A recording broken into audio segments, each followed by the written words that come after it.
Grand Rising Collective. So I'm going to do a life path card pull, and then I'm going to split the deck and pull a card to elaborate on the message from Spirit. If you're aligned with me, I assume there's something here for you. Don't force it to fit. I do consider myself a direct channel. Teachers, masters, loved ones, what is the message for my divine collective out there working diligently on their awakening? Love. We'll go with that. These are good messages today. Love surrounds and heals all things. It is a gift we are asked to open and share again and again. How may I share my love?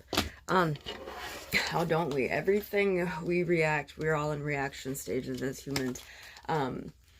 You know, like the less you react, the more energy you bring back, and the less timelines you are creating. Every time you, so we have a north node, okay, and then we get distractions, trying to distract you, get you off your focus.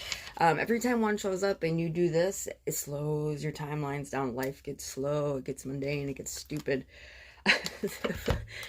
The Lovers card is what I pulled off the center of the deck. Okay, so, and this is also, I'm just going to take it down a notch for my drama. So with that said, the Lovers card, and this isn't just about relationships. This is also about how can you show your love in this world, in this fun, loving world that is lacking. This is about bringing you to every engagement, the heart space you, not the one that's stressed out, allow yourself to release the things that do not serve you, so you can show up and be available for people wholeheartedly. You know, you might have a new love interest coming into your life. This is about, and it could be yourself. Take that into mind. If you're somebody who's been lacking and trying to build yourself up, when you have two people that have worked on themselves, met themselves, you know, are ready to build off of a foundation of mutual, that's a whole different ballgame than feeding these lack relationships that we have. But it does start with you. It does start with self.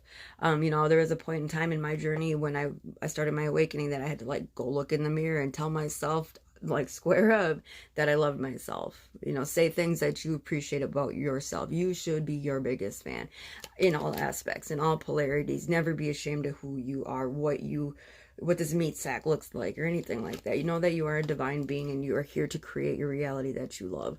This is your confirmation of a little bit of self-love in the mix of, if you're trying to balance with a relationship and stuff like that. When you work on you, they see you doing you, they will do it too. Follow lead, follow suit. If you have somebody, if you're in a relationship and they seem to be like a runner, like they're not wanting to face themselves, if you're growing and doing things and they're not, they're not going to want to face that. They're going to have to do the work. So you have to let go and release people.